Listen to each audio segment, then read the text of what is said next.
Hello and welcome to the Alexandra Wenman show. I'm very excited today to have Githa Ben-David as my guest on the show, and I also have my lovely friend Virginie Guillot, who is one of Githa's students, to come and talk to us today about sound and sound healing, and yeah, we're just going to have a wonderful conversation, so we're very pleased you can join us. Githa, thank you so much for being with me today. Thank you for coming. Oh, thank you. I've got you here in London, which is exciting. And as my viewers know, I've already spoken to your husband, Lars. Yeah. So can you tell us a little bit about your journey and what brought you to be working with A Note from Heaven? I'm calling it The Note from Heaven because I had an experience when I was 25. I went to India and I went actually to study music because I got a scholarship from the musical conservatorium. I studied classical saxophone and I just wanted to experience something different. I've been really studying and it was going very well for me. I was a really top student, like a good girl, practicing, it was high degree. Mm-hmm. Degrees, you call it? Degree, yeah. And then I went from Denmark with a lot of money. They gave me a lot of money because I had high degrees, then they get money. And I just said I want to study some music that I don't understand, just to widen my kind of knowledge. Mm-hmm. And actually I just wanted to get out to travel. Mm. But I went there alone because a girlfriend of mine that was supposed to go got pregnant. So I was alone in India. And I went to a singing teacher called Mangala Tiwari in Varanasi. I stayed there 2 months and to study with her. And I loved her voice. I mean, from the first meeting, I just felt like, oh my God. It was like, I didn't know anything about Indian music, but it was not the Indian music, but it was her voice, the quality of her sound. And I've always been very interested in the quality of sound. They work on a different scale, don't they, the Indian classical singers? Yes, you can say it's like it's on a drone. It's not harmonic music, but another thing is that they work on the raga, and the raga means what colors the mind. And what colors the mind is it's a feeling, and the combination of notes will create a feeling, and that was new for me, and I thought it was really interesting. And I thought, okay, that's my way of doing things. That if things works, then it's good. I don't care what it is. If it works, fine. And I must say, I've developed in that because I come from a very artistic family and I've been seeing things working. So whatever, if I can see it or not, if it works. Up until that point, had you had any kind of spiritual awakening or spiritual training? So you knew a bit about that philosophy? No, I actually didn't have any, but I've always been praying in the toilet. Because my father was very, very, very atheistic, and I would be a black sheep. I mean, if they knew that. So you had no spirituality in your family? No, but when I heard, to be honest, when I heard about Jesus in the school and all the Bible, I thought, why didn't they tell me nothing about it? So I started, it's not that I will put myself but I prayed always in the toilet. I was so ashamed I had to go to the toilet for Jesus. The Holy Throne. I was praying before. Like Jesus said, anywhere's your church, anywhere's your temple. Right? So, anyway, but about the sound, the Mangala Tiwari sound, she told me to, I had the saxophone soprano, and I wanted to show her, show off, how fast I could play the. And then she was not interested, even not in Bach's air. No, she cut me off. She saw the ego, and she just told me, you go home and sing one note, at least for 1 hour a day. I said, 1 note? Yeah, and it's your ground note, and you sing that. And I did, and I felt like she wanted me to put me down, but I did it because I liked her sound, and I didn't sound like that. I was not a singer, and I like to sing, but because my voice was like, I didn't have the power. And later on I figured out that this thing, by not having your power, I mean, I had power, but I was like, I could not be angry. I thought I was very nice because I couldn't be angry. No, I cried, and people didn't take me seriously.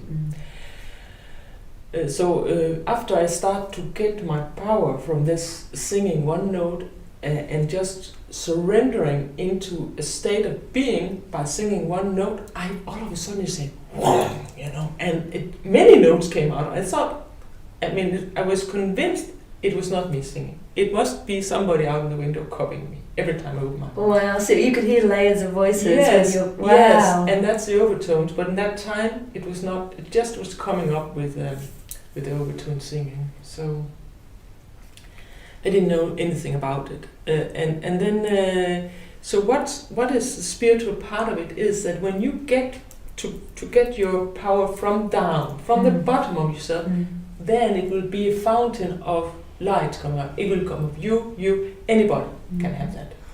And I got that, and I just got.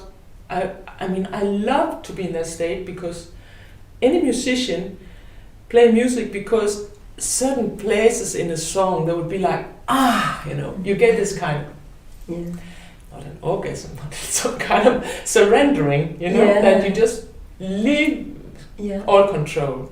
Well, Virginie, when she came back from studying with you, I went over to her house and you led a circle, didn't you? Yes. So we did some kirtan, and then she shared with us the note from heaven. Very good. And oh my goodness, like, it was really, really, really powerful. And we did experience, I definitely experienced overtones, and it almost feels like you're anchoring deep into something, but then you're touching the choirs of angels, and now I can understand that, the note from heaven is like the perfect name. Yeah, I couldn't find anything else for it, because it's like, you feel like it's not you singing, it's like...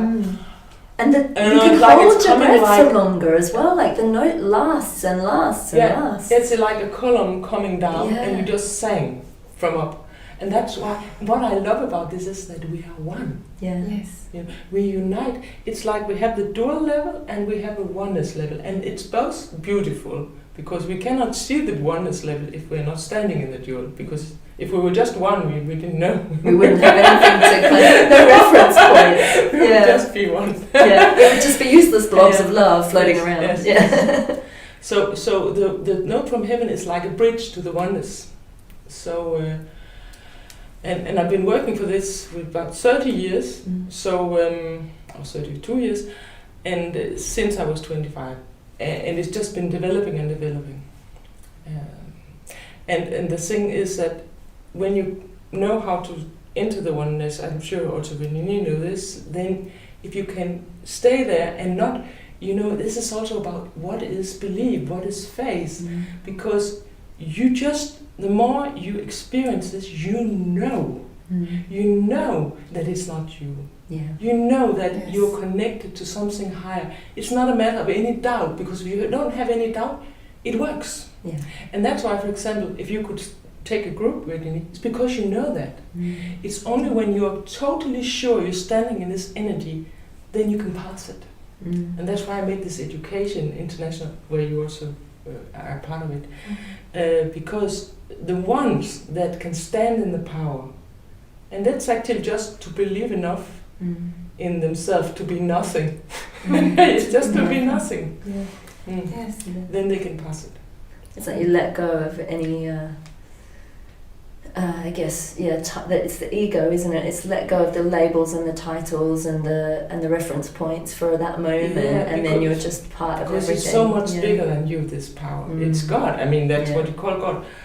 I know people have different definitions of that. It's amazing while we're speaking, my hands are buzzing and I can feel the energy in the room. So I want to lead the conversation now onto your healing work, because you do a lot of healing with your sound as well, don't you? So how did you tap into that initially? It happened, I was scared. I must say I was really scared, and I recognize also that from the students, so I understand them, but I was scared to step from the role of being a musician, because that was what I was, a musician, to say, okay, I'm healing you, it was like so hard to do that step, and it took me a long time, and the spirit was like you know. So what happened was first that I used to live in Israel because I was married to an Israeli, but we moved back to Denmark, and then I was teaching the Note from Heaven and like a voice work. You know, we couldn't call it a spiritual thing because at that time you will get fired if you do something like it. So I made it like voice work to sing nicely. You can use it to sing nice also. I became a good singer. I mean, I think I can sing nice. You're definitely a good singer. No, I'm going to actually share some links below so you can hear her. But I could sing better than I could do before. So I did this, and then there were two of the students, and they were elder than me, and they were into all the spiritual and healing. I was thinking like, you know, that airy fairy stuff. Because I was not there yet, and because I'm really grounded. I tried to keep grounded, but slowly I developed. So they were elder than me, and they said, "Oh, we have a cold today. We can't sing." Both of them say, "But why did you come?" Yeah. We know you could heal us. So, because I learned that in Israel, by a student actually, that I was in this mystical therapy. It's Master Jose that he taught her, and then I went to them, and I learned how to heal. And to say, but I can't do it, I'll be fired. So they said, so sing on us, it's singing. Because there was some guy walking around there that could be the telling if I would do that. So I said, okay, I will sing on you. We tried. And I felt so stupid while doing it. I thought, oh, why did I say yes? You know, but I thought, okay, if I will stop now, you know, it will feel more awkward. So I went all the way through, and I found out that you can find the resonance in the body while doing it. I could see. So the voice, does the voice change? Shall I just show? Yeah. Maybe the stomach is most easy. Yeah. Can they see it? Yeah.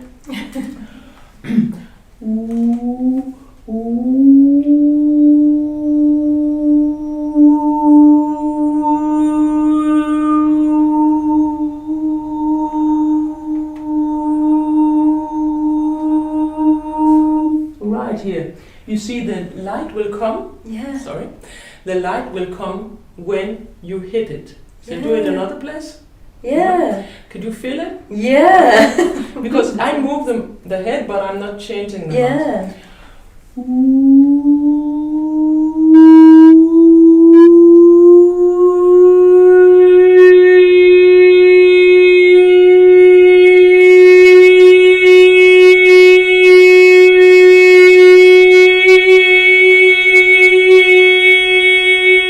So there is. Sorry.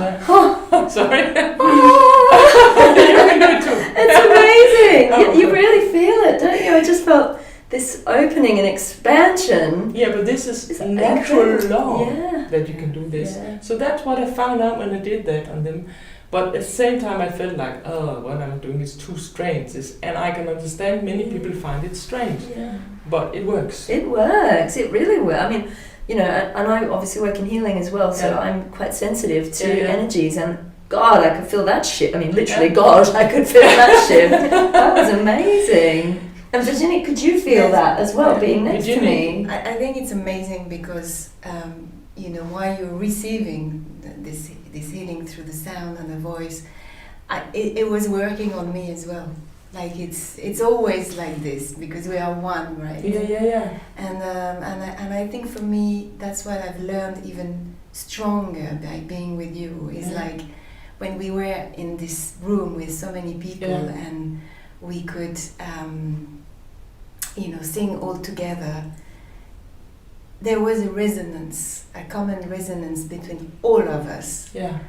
And that was incredibly powerful because every resonance is touching one another. And sometimes it will touch people straight away, sometimes it will take longer, but you feel it in your body. When Githa does something on one person, you can be sure that 15 other people will feel it in the room. Yeah, but also if you would sing yourself free in front of the others, if somebody would take out a trauma, then this sound, when it's released, this sound will pull all the others that have similar sound traumas. That's why it's interested on it, because I want too. Yeah. It's like a horse standing inside the stable. She's free. I also want to Yeah, be so free. it brings it up. The as well. sound triggers it, Mm. because in that way we can hit some traumas that people could not get in contact with, because if one could get in contact with it, you, Virginie, would be able to release the others, for example. I work a lot with columns of light and Yeah. create, bringing a column of light through the Yeah. body, and sometimes sound comes through Yes, when I'm yes. working as well. I see it now while you're talking about Yeah. it. I'm seeing it as a column of sound. Yeah, yeah. It's amazing. So it kind of strengthens that column of light and brings that resonance, so it can move something up and through. Yes, Wow. we are sound. Yeah, we are. Because, so that means that all our cells are frequencies and we can tune into them. Yeah. And the thing is that the voice is the most precise for us as living beings, because our voice will also show, like one day if you didn't sleep so well, you will have maybe a little bit sore throat. Mm-hmm. And that could be that the body was a little bit weakened from not sleeping. Or, you can hear your voices change. Mm-hmm. Also, after releasing a trauma, that person's voice will be slightly changed. Also what you call the expression, the light around the person. All my sinuses have cleared and my ears have cleared. I was a bit bummed up before. I had like a cold last week, but I've still had the sort of a bit of the blockage. You've just cleared my ears. I can actually hear, yay! I was probably shouting before. So in terms of the actual workshop, so the work that Virginie came and did with you teach the Note from Heaven. Do you teach people to do healing then on each other as well? All I have is for sharing, because it's one, we are one. So the more people that will do this, the more light. And that's what is important. We have to let the light grow now. And the light is energy. And the higher energies, the better the world will be. I'm writing now a new book. I'm trying to write it in English. My English is very bad. But it was in order because I've been doing a lot of Danish book that is translated, but before they're getting out, I'm not a famous person, so The Note from Heaven got out, but I have a lot of other books, but they didn't get released yet, published. And so I thought, now I'll write this one in English that they can know what it's about. Yeah. But maybe it's too bad, the English, but it's about the pineal. Wow. Because I believe that the pineal, they call it pineal gland, but it should actually be pineal cone, because it is a cone, and it's based on all the, what you call this, principle of Fibonacci sacred geometry, isn't it? It is, yeah. and that's why it's not just a gland. And the Egyptians, they had this... it's quite crystalline, isn't it? Yes, it's the only crystalline thing. So I'm into that, and I believe that I don't believe, I know also from scientific, I had been writing with some scientists, also Stephanie Seneff. I just made an interview with her. She's, I love her. She's from the States. She's so knowledgeable. And but there are many also doctors. I try to make it scientific. I'm very interested in the science. I'm looking a lot myself into the links between science and spirituality. So what's the kind of main thread of the book? Obviously the pineal gland, but how? This is the newest one, so of course I'm into that. But this is that the pineal gland is when we are receiving toxins from the environment, the pineal gland is the first one to be toxified because it's standing in the middle of the bloodstream, and therefore, and it has one of the most, it's the highest pulsating organ after the heart. That somebody says the same. I don't know. And right in the center of the brain too, right? So all those receptors. So it's very high pulsating and a lot of blood going through it. So that and it's not protected by the brain barrier. What do you call it? Blood-brain barrier. Blood-brain barrier. Yeah, like all other organs would be. So because the same thing with hypothalamus and the pituitary, which is in the central nervous system, like a bird's head inside. And I should not go too deep into it, but I will just say that because that has such a strong pulsation, it will be calcified very easy from fluoride, calcium, aluminum, maybe other stuff, or mercury, but that the three ones were the main ones. And you see that people, for example, that had dementia and this, it's totally calcified. Yeah. And it's not only because of its calcification, it's because that then the communication in the body's gland, the endocrine system, will be weakened. Why? Because the pineal gland is sending out melatonin. It secretes melatonin in the night, and sulfates. It stores it like heparin sulfate in the day. Okay, no, it's technical. Carry on, it's good. Yeah, but the thing is that the sulfate is our purification. That will purify our cells. A natural purification. And if you take anything to purify cells, we don't talk about blood toxin. We talk about chronic toxification where it's inside the cells. Yeah. This is not a normal situation. It's very unnatural that they're coming inside the cells because they are very well protected. It's like a Trojanic horse that's going inside. And how come they're inside? It's like attacking from the inside out. The glyphosate. Right? According to Stephanie Seneff, the glyphosate, people want to have it proved, but it is proved in many ways, but it's so complicated. But the glyphosate will help the toxins. For example, the glyphosate is minus loaded and the aluminum will be plus. That's why the body will very easily say, I don't want you. But with the glyphosate, the minus and plus, and then the body can't see that it's dangerous anymore. Oh, because it's part of It's it? a very simple way to say it's something with the proteins and glycine and things like this. I don't know enough about it, but I read it and understood it. Wow. So they are helped inside the cells because of these toxins. So they can say, okay, glyphosate is not dangerous. No, but it's dangerous when it's going together with the other stuff. It then becomes like a hidden toxin in many ways, and doesn't our proteins that we take in are changed to be toxins also in the gut. That's why people get this. Anyway, I've been into it because I tried to have I was intoxicated myself with lead. That's why I went into it, and I thought I can just do it with sound, but I couldn't. I could see that it could even make it worse sometimes. Not worse, but because I tried to do a certain way, go straight on it. No, you don't need to do it in a certain way. And that's the new thing. Because I tried to get it off by praying, going into the note from heaven and say, oh, please help me to get it out. Luckily, I asked it to get out through the ground. That's what I do with working with and I didn't go through the head because next day it had spread to the other leg. No, it's not that it's dangerous, but I was doing it very consciously. I asked to get it and down. So I understood, oh my God, I should not do this. I got some DMSA to help me from a vet. They know about it. The doctors don't know anything about it. You got it from a vet? Yeah. You got it from a vet? Yeah. She didn't help me all the way, but she just... I saw that she was cured in the homepage. But some doctors also help, but the doctors will not tell their name. They are afraid. So what is the DMSA?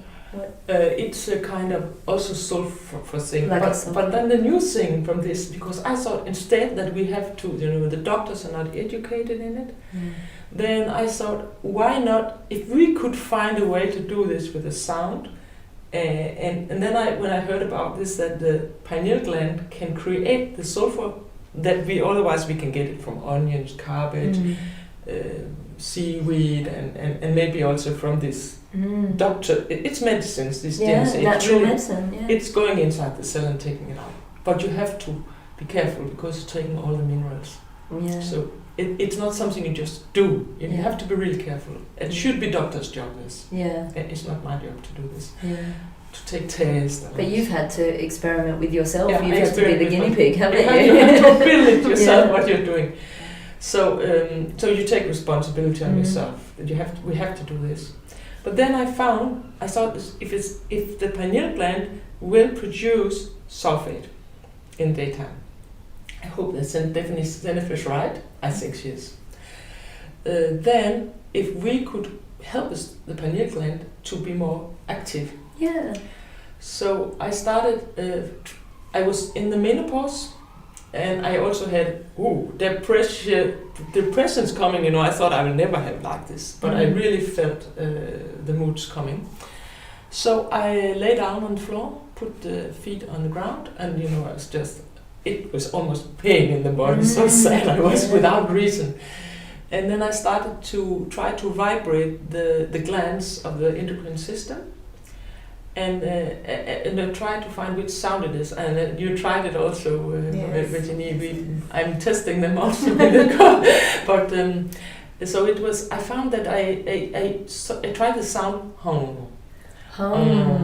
Yeah, and I said hum. I couldn't feel anything. Then all of a sudden.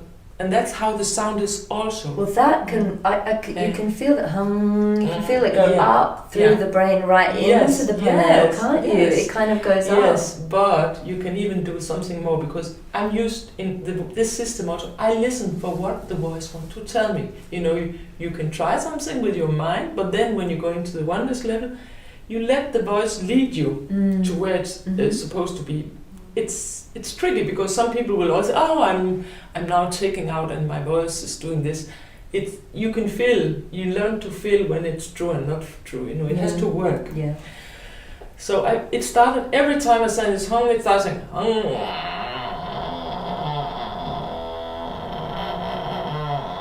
It started to sound like a drill. So it's telling you, it's talking to you. Every time I was doing this, so I was like, okay, I tried to do it. And then I start to find, I just imagine it's in the back of the bird head, inside, in the middle of the head, the pineal gland, like it's a bird shape of this, the central nerve system. And then I started just trying to vibrate it, and that's what they call the Ark of the Covenant, don't they? The pituitary. The crystal palace, also some call it. So that's actually the third eye. It's not this or that. It's the three of them. I think. Because they work very close together. It's the Holy of Holies, really, isn't it? Yeah. But the pineal gland is like the one that has the connection up, and then they will all send messages for the rest of the body. But anyway. So I tried. I imagine that this is like a drill. It could also be a cat's purr. Maybe that's why the cat is purring. And that's meant to be the vibration of unconditional love, isn't it? The cat's purr. Yeah. I'm into that. It's really nice, the undertones. So and I experienced that when I did this, I did it shortly, because I thought, if it's going to work this. Don't do it too fast, because the pineal gland will be very sensitive, and you can get like, shouldn't be crazy from, blow a gasket. No, but you're used to have a certain calcification, so it should be slowly. Yeah. Always detox must be slow to get used to it.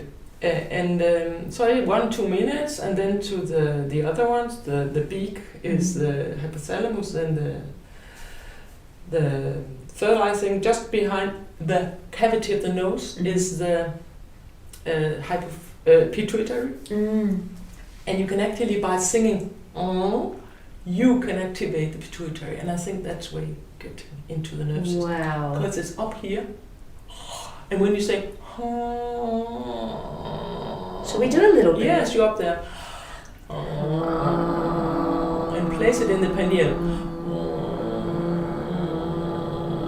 But there should be no sound, it should be yes.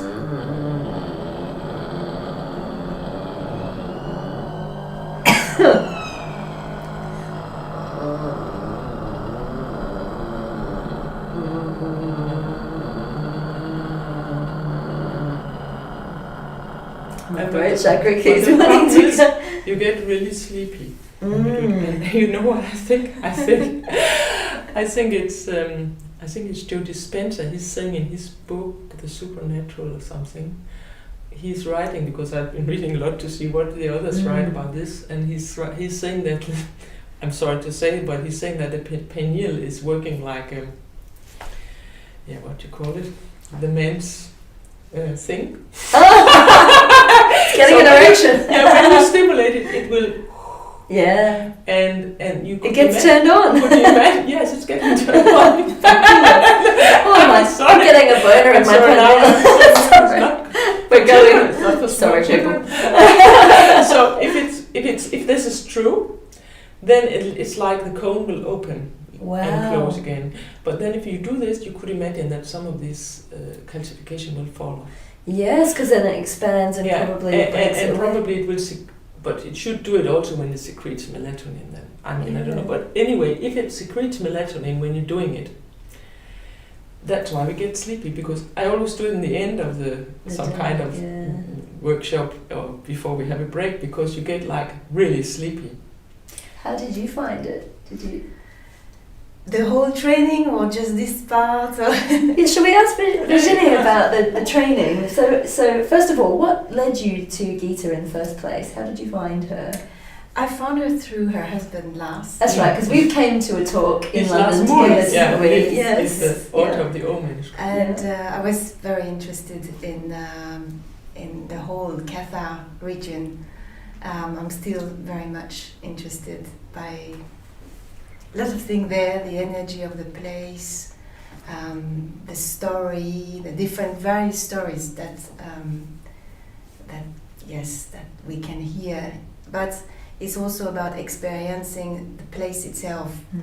I'm not going to speak too much about the Githa because I could stay here for a long time. Virginie and I went on a retreat together, didn't we? We did a pilgrimage last year on Mary Magdalene's feast day. That's right. That was very special trip. That was very special. We were supposed to be only 2. Yeah. And we ended up being 12. Yeah. All together, coming from various countries.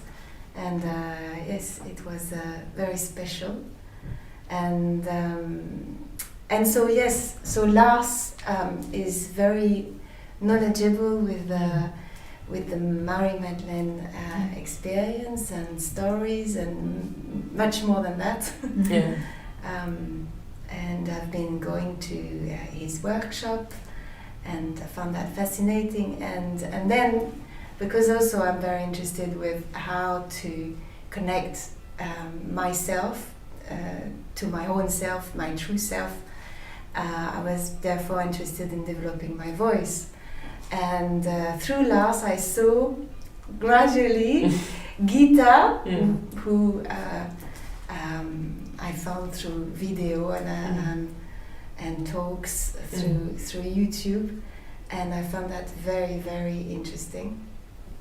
So, and then things turned out that I knew someone who is called Veronique, who has trained with Githa, and she was organizing the Not From Heaven group. Oh, so that's from there. So I decided to join Veronique groups, and I tried the Not From Heaven, and it was amazing.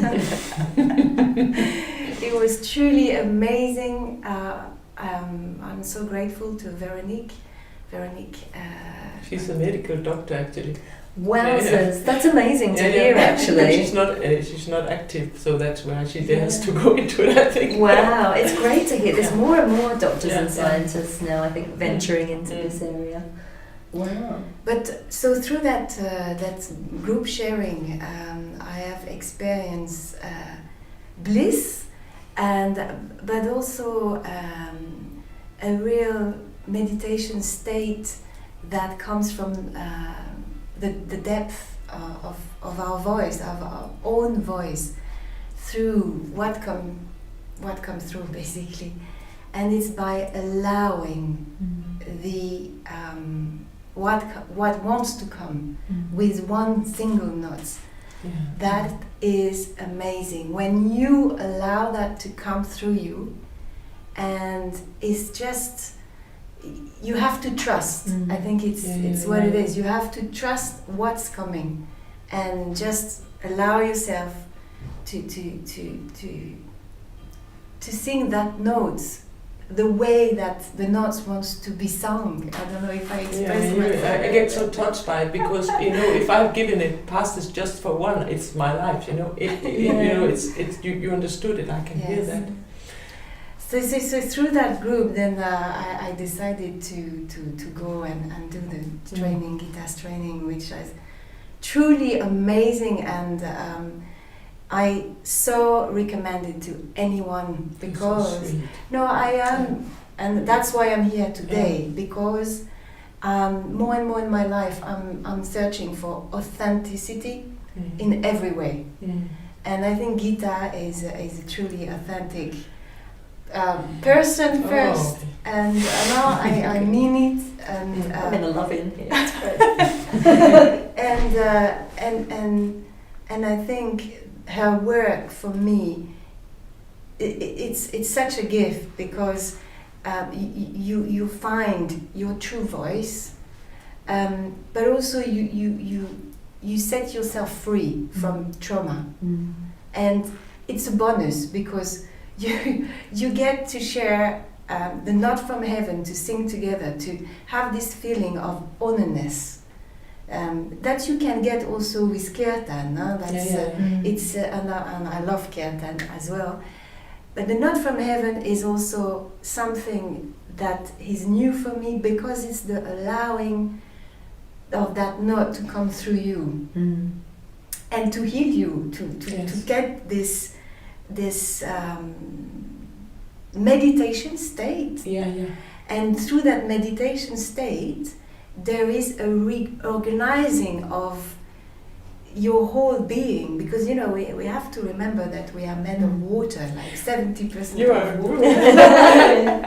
I'm going to this water conference in Sofia. I was listening to your water song this morning. Yeah, because I it's a big thing for me because I have to lead the children, but children, 13 years is the youngest, but anyway, to do it, But I'm going there because it's so interesting. The best Jean-Luc Montagnier, I think he's called, and all kind of, he got the Nobel Prize, all kind of famous scientists. Did you know that the scientists that are into this, that is also building the bridge actually to spirituality, because the water and sound is the bridge. Yes. They are also not really popular. Well, we can activate the water molecules, can't we? I'm sorry. No, please. No, because I asked some of the scientists, also Stephen Zenith, but also Gerald Pollack. He was the one, I think, the first one to talk about structured water.